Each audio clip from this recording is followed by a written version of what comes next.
Hi all, അസ്സലാമു അലൈക്കും. ഒരു മുസ്ലിമയുടെ ജീവിതത്തിൽ മൈൻഡ്ഫുൾനെസ് കൊണ്ടുവരാൻ നമ്മുടെ ദൈനംദിന കാര്യങ്ങളിൽ അള്ളാഹുവിനെ ഓർക്കുക എന്നത് വളരെ അനിവാര്യമാണ്.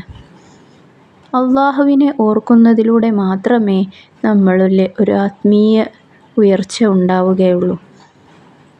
നിങ്ങൾ അള്ളാഹുവിലേക്ക് അടുക്കുന്തോറും, അള്ളാഹുവിനെ ഓർക്കുന്തോറും അവൻ നിങ്ങളെയും ഓർക്കുന്നതാണ്. അള്ളാഹുവിലേക്ക് അടുക്കാൻ മൈൻഡ്ഫുൾനെസ് ആയിട്ടുള്ള ഒരു ദിനം ഒരു മുസ്ലിമയ്ക്ക് ഉണ്ടായിത്തീരാൻ എന്തെല്ലാം കാര്യങ്ങൾ ശ്രദ്ധിക്കണമെന്ന് നിങ്ങളുമായിട്ട് ഷെയർ ചെയ്യാം. ആദ്യമായി നമ്മൾ ശ്രദ്ധിക്കേണ്ടത് മോർണിംഗ് റൊട്ടീനാണ്. ഒരാളുടെ ഭാവി നിർണ്ണയിക്കപ്പെടുന്നത് അയാൾ ദിവസവും ചെയ്യുന്ന ശീലങ്ങളിലൂടെയാണെന്ന് പറയപ്പെടുന്നുണ്ടല്ലോ. രാവിലെ ഉണർന്നെഴുന്നേറ്റ ഉടനെ അള്ളാഹുവിനെ സ്മരിക്കുക എന്നതാണ് പ്രധാനം. അൽഹംദുലില്ലാഹില്ലദി അഹ്യാന ബഅദ മാ അമാതന വ ഇലൈഹിൻ നുശൂർ. ഈ ദിക്ർ നമുക്കെല്ലാം സുപരിചിതമാണ്. ഉണർന്ന ഉടനെ ഈ ദിക്ർ ചൊല്ലുക. അതിലൂടെ നാം അള്ളാഹുവുമായുള്ള ബന്ധം ഒരു ദിവസം ആരംഭിക്കുകയാണ്. നമ്മളിൽ പലരും ജോലിത്തിരക്കുകൾ കൊണ്ടും മറ്റും പ്രയാസങ്ങൾ കൊണ്ടും വൈകി എണീക്കുന്നവരായിരിക്കാം. നമ്മുടെ ആദ്യത്തെ ശീലം നേരത്തെ എഴുന്നേൽക്കുക എന്നതാണ്. നേരത്തെ എഴുന്നേറ്റ് കഴിഞ്ഞാൽ ആ ദിവസത്തിൽ മുഴുവൻ നമുക്കൊരു ബറക്കത്ത് അനുഭവപ്പെടുന്നതാണ്. ജോലികൾ പെട്ടെന്ന് തീരാനും നമ്മൾ ഉദ്ദേശിച്ച പോലെ ഒരു ദിവസമായിത്തീരാനും നേരത്തെ എഴുന്നേൽക്കൽ കൊണ്ട് സാധിക്കുന്നതാണ്. ഈ ശീലം നിങ്ങളുടെ ജീവിതത്തിൽ മുറുകെ പിടിക്കുക. ഏറ്റവും നേരത്തെ എഴുന്നേൽക്കുക, എത്രയും പെട്ടെന്ന് സുബ്ഹി നമസ്കാരം നിർവഹിക്കുക. അതിനുശേഷം ആ നിസ്കാരപ്പായിൽ ഇരുന്നു കൊണ്ട് തന്നെ അള്ളാഹുവുമായി ഒരു ആശയവിനിമയം ദിക്റുകൾ കൊണ്ടും സ്വലാത്തുകൾ കൊണ്ടും ദുആ കൊണ്ടും അവിടെ ഇരുന്നു കൊണ്ട് തന്നെ അത് ചെയ്യാൻ ശ്രമിക്കുക. നമുക്കെന്ത് പ്രയാസങ്ങളും ബുദ്ധിമുട്ടുകളും ഉണ്ടെങ്കിലും നമ്മുടെ ഭാഷയിൽ അള്ളാഹുവിനോടത് സംസാരിക്കുക. അറബി തന്നെ ആവണമെന്നില്ല, നമുക്ക് അള്ളാഹുവുമായി ഏത് ഭാഷയിലും സംസാരിക്കാവുന്നതാണ്. അത് അള്ളാഹുവുമായി ഒരു കണക്ഷൻ, ഒരു ബന്ധം നമുക്ക് വർദ്ധിപ്പിച്ചു തരും. മറ്റൊന്നിനെയും നമ്മൾ ഭയപ്പെടേണ്ട ആവശ്യം പിന്നെ ഉണ്ടാവില്ല ഇൻഷാ അല്ലാഹ്. അടുത്തതായിട്ട് നമ്മൾ ശ്രദ്ധിക്കേണ്ടത്, നമ്മൾ ഭക്ഷണം കഴിക്കുന്ന സമയം ഫോണിൽ നോക്കാതെ ആ ഭക്ഷണത്തിൽ ലയിച്ച് അള്ളാഹുവിനോട് ഹംദ് പറഞ്ഞുകൊണ്ട് സുബ്ഹാനല്ലാഹ് പറഞ്ഞുകൊണ്ട് കഴിക്കുക. ഈ ഭക്ഷണം ലഭിക്കാതെ എത്രയോ മനുഷ്യരുണ്ട്. അവരെ ആലോചിച്ച് ഇത് നിന്റെ മുന്നിൽ കൊണ്ടുതന്ന റബ്ബിന് സ്തുതി പറഞ്ഞുകൊണ്ട് ഭക്ഷണം ആസ്വദിച്ച് കഴിക്കുക. അതിലൊരു മൈൻഡ്ഫുൾനെസ് കൊണ്ടുവരിക. അതേപോലെ വെള്ളം കുടിക്കുമ്പോഴും വെള്ളം കിട്ടാത്ത എത്രയോ മനുഷ്യരുണ്ട്. വെള്ളം തൊണ്ടയിലൂടെ ഇറക്കാൻ കഴിയാത്തവരുണ്ട്. അവരെ പറ്റി ഒരു നിമിഷം ചിന്തിച്ചുകൊണ്ട് അൽഹംദുലില്ലാ പറഞ്ഞുകൊണ്ട് വെള്ളം കുടിക്കുക. അടുത്തതായി ളുഹാ നിസ്കാരം പതിവാക്കുക.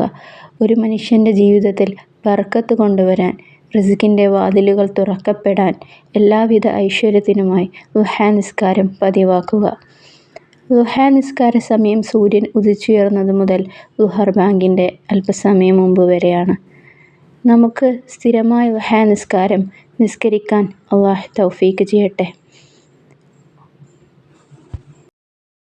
അടുത്തതായി ഓരോ ജോലികൾ ചെയ്യുമ്പോഴും ഇത് ഞാൻ അള്ളാഹുവിൻ്റെ പ്രീതിക്ക് വേണ്ടിയാണ് ചെയ്യുന്നതെന്ന് നിയ്യത്ത് വെക്കുക.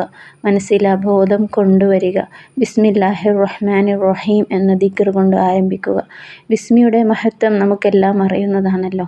ബിസ്മി കൊണ്ട് തുടങ്ങപ്പെടുന്ന എല്ലാ ജോലികളും നിനക്ക് ഐശ്വര്യം കൊണ്ടുതരുന്നതാണ്. ആ ജോലിയിൽ നിനക്ക് ബറക്കത്തുണ്ടാവുന്നതാണ്. അതുകൊണ്ട് ബിസ്മിയെ മുറുകെ പിടിക്കാൻ നിങ്ങളെല്ലാവരും ശ്രമിക്കുമല്ലോ. അടുത്തതായി ളുഹർ അസർ സമയങ്ങൾ മെൻ്റൽ ബ്രേക്കായി കാണുക. എല്ലാ ജോലിത്തിരക്കുകളിൽ നിന്നും ഒഴിഞ്ഞ് മനസ്സിന് സമാധാനം കൊടുത്തുകൊണ്ട് നിസ്കാരപ്പായയിൽ അല്പസമയം ഇരുന്ന് അള്ളാഹുവിനോട് നിങ്ങൾ ദുആ ചെയ്യുക. നിങ്ങളുടെ എല്ലാ ബുദ്ധിമുട്ടുകളും പ്രയാസങ്ങളും അറിയുന്നവൻ അള്ളാഹുവാണ്. മറ്റാർക്കും നിങ്ങളെ സഹായിക്കാൻ സാധിക്കില്ല. നിങ്ങൾ അള്ളാഹുവിനോട് കൂടുതൽ കൂടുതൽ അടുക്കുക. ഓരോ വുളു എടുക്കുമ്പോഴും എനിക്ക് സമാധാനം ലഭിക്കുന്നു എന്ന് മനസ്സിനോട് പറഞ്ഞുകൊണ്ടിരിക്കുക. അത് നിങ്ങളുടെ ഉപബോധ മനസ്സിൽ പതിഞ്ഞു കഴിഞ്ഞാൽ നിങ്ങൾക്ക് നല്ലൊരു സമാധാനം എന്നും അനുഭവപ്പെടുന്നതാണ്. ചെയ്യാൻ ശ്രമിക്കുമല്ലോ. അടുത്തതായി നമ്മൾ ശ്രദ്ധിക്കേണ്ട മറ്റൊരു പാർട്ടാണ് ഈവനിങ് റൊട്ടീൻ. വൈകുന്നേര ശീലങ്ങൾ. വൈകുന്നേര ശീലങ്ങളിൽ ആദ്യം തന്നെ നമ്മൾ ശ്രദ്ധിക്കേണ്ടത് ഡിജിറ്റൽ ഡീറ്റോക്സ് ആണ്. അതായത് അസർ മഗ്രിബ് സമയങ്ങളിൽ ഫോൺ ഉപയോഗം പരമാവധി കുറയ്ക്കുക. ആ സമയം മൊബൈൽ നമുക്ക് മറ്റെവിടെയെങ്കിലും മാറ്റിവെക്കാം. ഈ സമയത്ത് ഈവനിംഗ് അദ്കാർ ചൊല്ലാം. ഇനി അത് അറിയാത്തവരാണെങ്കിൽ നിങ്ങൾക്കറിയുന്ന ഏതെങ്കിലും ഒരു ദിക്ർ മുറുകെ പിടിച്ച് ഒരെണ്ണം മുറുകെ പിടിച്ച് നമുക്ക് കൊണ്ടുപോകാം. ഉദാഹരണത്തിന് സുബ്ഹാനല്ലാഹി വബിഹംദിഹി സുബ്ഹാനല്ലാഹിൽ അലീം ചെറിയൊരു ദിക്റാണല്ലോ. നിങ്ങൾക്ക് കഴിയുന്ന എണ്ണം മുറുകെ പിടിച്ച് കൊണ്ടുപോകാൻ ശ്രമിക്കുക. നിങ്ങളുടെ നിസ്കാരം, ദിക്ർ, ഖുർആൻ, ദുആകൾക്ക് ശേഷം കുടുംബവുമൊത്ത് അല്പസമയം ചിലവഴിക്കുക. വീട്ടിലുള്ളവരോടും കുട്ടികളോടുമൊപ്പം നിങ്ങളുടെ സമയം മാറ്റിവെക്കുക. അവരെ കേൾക്കുക. നിങ്ങളുടെ മക്കളെ പഠിപ്പിക്കുക. അല്പസമയം അവരോടൊപ്പം ഇരിക്കുക, കളിക്കുക. ക്ഷമ ഉണ്ടാവുന്നതും ഈമാനിൻ്റെ ഭാഗമാണ്. അടുത്തതായി നൈറ്റ് റൂട്ടീൻ നന്നാക്കുക. ഇശാക്ക് ശേഷം തിരക്കുകളൊന്നും ഉണ്ടാവരുത്. ശരീരത്തിന് നല്ല വിശ്രമം കൊടുക്കുക. ഭക്ഷണം നേരത്തെ കഴിച്ച് കുട്ടികളെ കഴിപ്പിച്ച് ഉറങ്ങാൻ തയ്യാറാവുക. കിടക്കും മുമ്പ് നബി സല്ലല്ലാഹു അലൈഹി വസല്ലമ തങ്ങളുടെ ചര്യകളിൽ ചിലതെങ്കിലും ചെയ്യാൻ ശ്രമിക്കുക. ബ്രഷ് ചെയ്യുക, വുളു ചെയ്യുക, 3 ഇഖ്ലാസ്, ഫലക്ക്, നാസ് സൂറത്തുകൾ, ആയത്തുൽ കുർസി, ആമന റസൂൽ, സ്വലാത്ത് ഇവകൾ ചൊല്ലി ശരീരം മുഴുവൻ തടവുക. അവസാനം നിങ്ങൾ കിടക്കുന്ന സമയം കണ്ണുകളടച്ച് ഇന്നത്തെ ദിവസത്തെപ്പറ്റി ഒന്ന് ചിന്തിക്കുക. എന്തൊക്കെ അനുഗ്രഹങ്ങൾ ഇന്ന് നിങ്ങൾക്ക് ലഭിച്ചു, അതിനൊക്കെ അൽഹംദുലില്ലാ പറയുക. മിനിമം 3 എണ്ണമെങ്കിലും ഓർത്തുകൊണ്ട് ഹൃദയത്തിൽ തട്ടി അൽഹംദുലില്ലാ പറയുക. ശേഷം ആരോടെങ്കിലും തെറ്റ് ചെയ്തോ, അല്ലാഹുവിന് ഇഷ്ടമില്ലാത്തത് എന്തെങ്കിലും ഞാൻ പ്രവർത്തിച്ചോ എന്നൊക്കെ ചിന്തിച്ച് ഇസ്തിഗ്ഫാർ പറയുക. അസ്തഗ്ഫിറുല്ലാഹൽ അലീം പറയുക. 3 എണ്ണമെങ്കിലും പറയുക.